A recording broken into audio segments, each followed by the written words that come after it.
Bonjour à tous et bienvenue dans Sublime. Ici, on raconte l'intime. Des histoires où parfois la vie nous abîme et où finalement on la sublime. On transforme les chocs en chemin et les failles en lendemain. Pas de vérité unique, pas de discours magique, juste des récits authentiques. Parfois c'est un geste, un art, un voyage ou un sport qui redonne l'élan et qui rallume l'instant. Ici, pas de leçons toutes prêtes, juste des témoignages honnêtes. Salut, aujourd'hui on se retrouve pour un nouvel épisode journal de bord. Je vous remets un peu de contexte. En gros, j'ai traversé la moitié de l'Italie toute seule, à pied, de Rome jusqu'à Brindisi. Si vous n'avez pas suivi mon aventure, n'hésitez pas à écouter les épisodes du carnet de voyage qui sont sortis précédemment. Ensuite, j'ai pris un ferry jusqu'en Grèce, où j'ai rejoint un équipage de 10 personnes pour poursuivre mon aventure à travers les îles grecques, cette fois-ci sur un voilier. Et donc c'est parti pour un nouvel épisode du journal de bord. Aujourd'hui, on est bloqué à Mesolonghi. On attend le contrat, enfin pour pouvoir repartir sur notre bateau.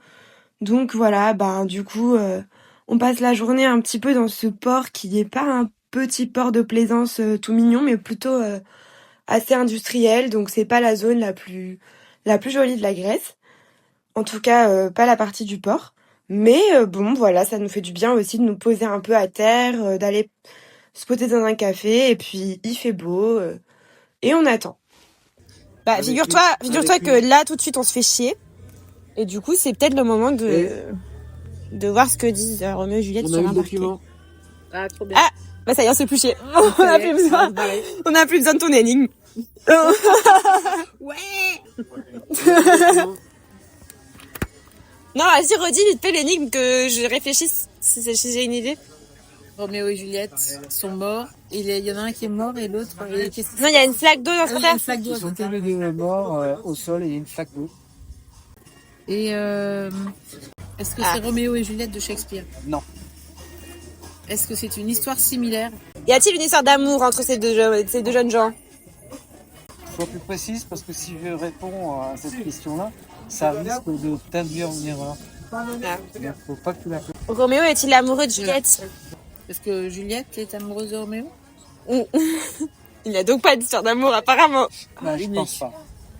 Est-ce qu'il y avait une bouteille d'eau à côté? Non. Bouteille. Est-ce qu'il y avait des verres? Non. Est-ce qu'il y avait un robinet? Non. Est-ce qu'il y avait une fuite d'eau? Est-ce que il y avait une poche d'eau? Alors, non, mais tu chaud. Je t'aide. Poche d'eau. Sont-ils morts par suicide collectif? Non. Est-ce que dans l'eau, est-ce que l'eau était pure ou il y avait autre chose dedans? Oui. Est-ce qu'il y avait du sel? Est-ce que c'est donc de l'eau qui vient de la mer? Ça pourrait. Allez. Ça pourrait, mais comment ça pourrait? Tu connais l'histoire ou tu connais pas l'histoire? C'est pas important. Oui, il faut être clair, oui, non. On s'en fout pour l'histoire. D'accord. Ah, voilà. Ok. Bon. Ils ont peut-être décidé tout simplement de mourir ensemble et de se regarder dans la flaque d'eau avant de mourir. Est-ce que la flaque d'eau, c'est des pleurs? Non. Là, ce serait mignon comme histoire. Est-ce que l'eau a un rapport avec leur mort? Complètement. Ah oui. Complètement. Est-ce qu'ils sont morts de soif? Est-ce que c'est l'arme du crime? Les larmes du crime. Les larmes du crime. Ils se sont pas suicidés, hein, c'est ça que t'as dit? Il a dit les larmes du crime. Oh, c'est mignon. Il essaye de trouver, de publier son livre. Est-ce que c'est un accident? Oui. Ah, c'est un accident. Est-ce que ils sont morts à cause d'une chute malencontreuse? Après, on peut dire oui. Ok, j'ai une question. Est-ce que Roméo a tué Juliette? Non. Y a-t-il une troisième personne dans cette histoire? Oui. Le tueur en série. Ok. Ok. Tu les connaissais? Oui. Les deux? Est-ce qu'ils étaient dans une maison? On peut dire. C'est vrai qu'on peut trouver où se situe la Une scène maison de crime. spéciale. Non. Est-ce que c'est en intérieur? La scène de crime, là? Oui. C'est en intérieur? Oui, dans une... Oh, la flaque d'eau, c'est en intérieur. Oui, je l'ai dit. Je ne le voyais Ah, pas. par contre, Il y a une fuite. Il y a une fuite. Oh, il y a une fuite. Il y a une fuite dans le toit. ils adorent les fuites, là. Ils sont trop contents. Yes, une fuite! C'est le cas qui ont acté, ils sont dans la maison.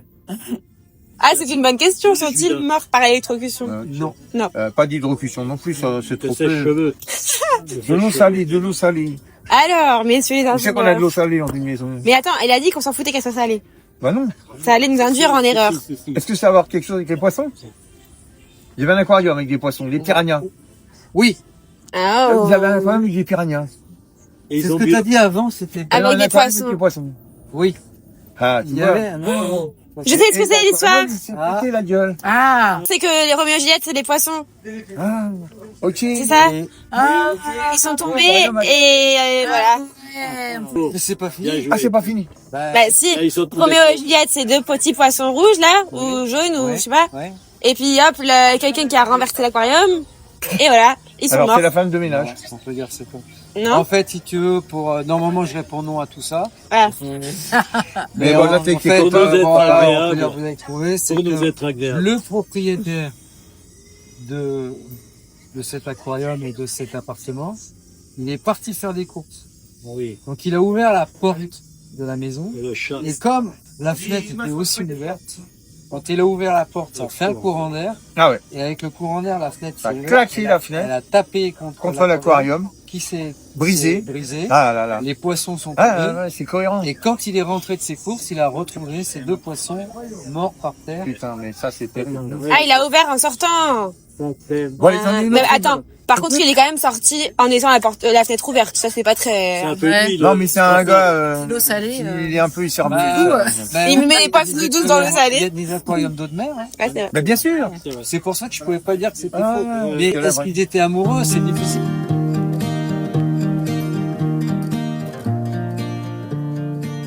Bon, ça y est, le capitaine a enfin réussi à récupérer le contrat signé.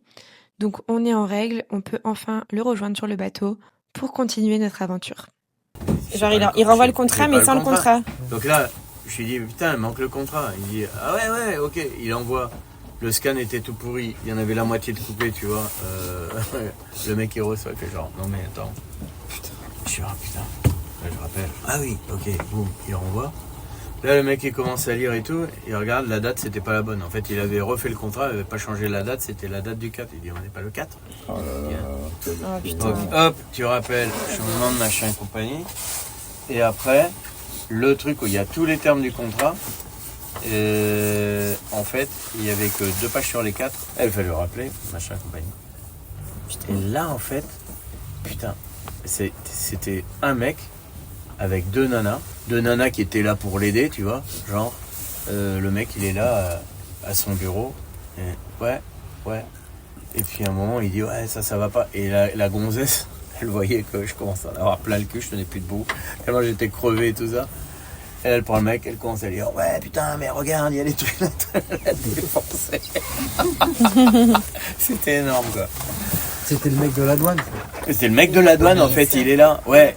Et en gros, le mec, il est là, tu vois, il a son crayon, tu sais, il me dit faut signer, tu vois. Ben, moi, j'ai pas de stylo. Et là, je fais genre, allez, file-moi ton stylo, tu vois. Et je regarde la gonzesse, elle me regarde genre, et va lui prendre son stylo. C'était un stylo Bic, hein, tu vois, c'était pas un Mont Blanc, tu vois, non plus, tu vois, c'était, oh, il va toucher son stylo. Et moi, je vois ça, je me dis, oh putain. Là, je passe à 2 doigts de la correctionnelle. Vous avez un stylo? Pour un stylo, quoi. Donc là, elle me prête le stylo, je signe. Tu vois, le mec, il avait son bic, mais c'est son bic. Tu touches pas son bic. T'as compris? Et à un moment, le mec, il dit ah, c'est quoi ce bateau? C'est quoi le nom? Esmeralda. Il dit Esmeralda. L'autre, elle sort l'armoire, là, tu vois, elle ouvre. Je te jure, elle te sort un machin, t'aurais cru. Mais franchement, Kafka, l'administration dans toute sa splendeur, tu vois. Là, la gonzesse, elle fait. Elle prend un gros tome, tu vois, de machin. Elle le sort, elle fout sur la table. Elle ouvre. Tac, l'autre, je sais pas, il va dire regarde, telle date, telle heure. Parce que c'était rangé par date, tu vois. Et en fait, c'était tout écrit dans le bouquin, tous les bateaux qui sont passés, tel jour, telle heure, machin et compagnie. Ah ouais, Esmeralda. Ah ouais, tu vois, je te l'avais bien dit. Je me souviens qu'il était passé le 16 juillet 1932, tu vois. Et ben. Genre rien à voir avec la choucroute, tu vois. Mais en gros, c'était. Oui, et toi, pendant ce temps, t'attends encore ton contrat, Ah quoi. ouais, j'étais là. Je vais tomber là. Ouais, mais c'était assez rigolo. Bah, après, ils ont dû bien te connaître, hein, tu as passé la journée entière, donc... Et une fois qu'il a eu tous les trucs, tout fait les papiers, genre, ce qui a duré, mais franchement, 1h30, que Billy lui envoie les bordels et tout. Là, le mec, il regarde la gonzesse, il lui fait vérifie que les papiers du bateau sont en ordre. Ça lui dit en grec, tu vois, donc et moi je vois la gonzesse, elle me dit ah vas-y file-moi, tu vois la poche de plastique avec et l'autre elle commence à tout éplucher, licence radio amateur, machin et compagnie, tu vois, enfin les licences d'émission, tu vois, pour le truc. Et là je fais genre oh putain, il manque un papier. Là on est mort. Et finalement c'était bon. Ah, il voulait t'embêter un peu, quoi. Non, je pense que le mec, il fait le boulot, quoi. Il fait le job qu'il doit faire. L'autre, il lui envoie un contrat, il manque des pages, c'est pas la bonne date. Et il dit, il manque des pages. Ah, bah, c'est pas la bonne date. Mais finalement, tu t'en es sorti.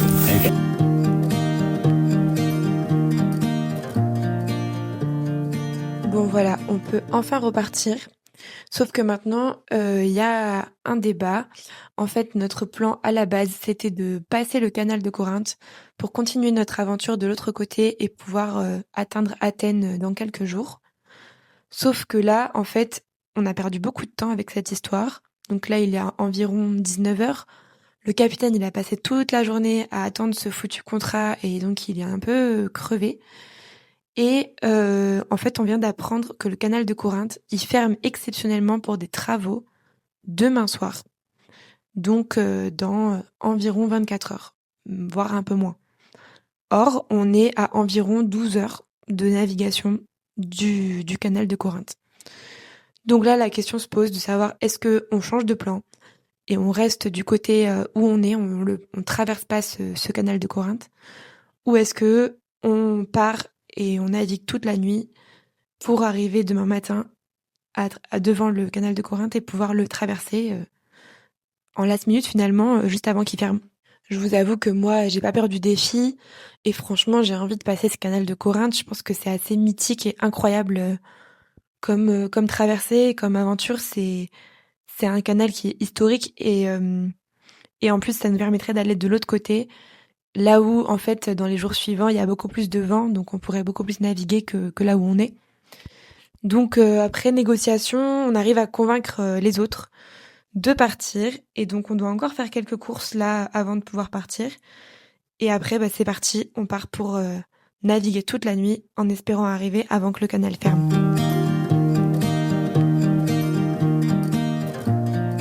C'est un mec qui rentre chez lui, petit casse-croûte. Il va bien. Il éteint la lumière, il va se coucher. Il éteint la lumière, il va se coucher. Ouais. Le matin, il se lève, il ouvre les volets, il ouvre la fenêtre, il se suicide. Et ça... Ok. Bon, alors... Est-ce que le fait d'éteindre la lumière, c'est important? Ah oui. C'est ça. Allez, je vous laisse avec cette nouvelle énigme. Donc, le gars, il rentre du travail, il mange un bout, il éteint la lumière, et il va se coucher. Et le lendemain matin, il ouvre les volets et il se suicide. Qu'est-ce qui s'est passé? Pourquoi il s'est suicidé? Si vous avez la réponse, mettez-la en commentaire ou bien sous les posts du compte Instagram du podcast. Et à la prochaine. Merci à tous d'avoir écouté cet épisode.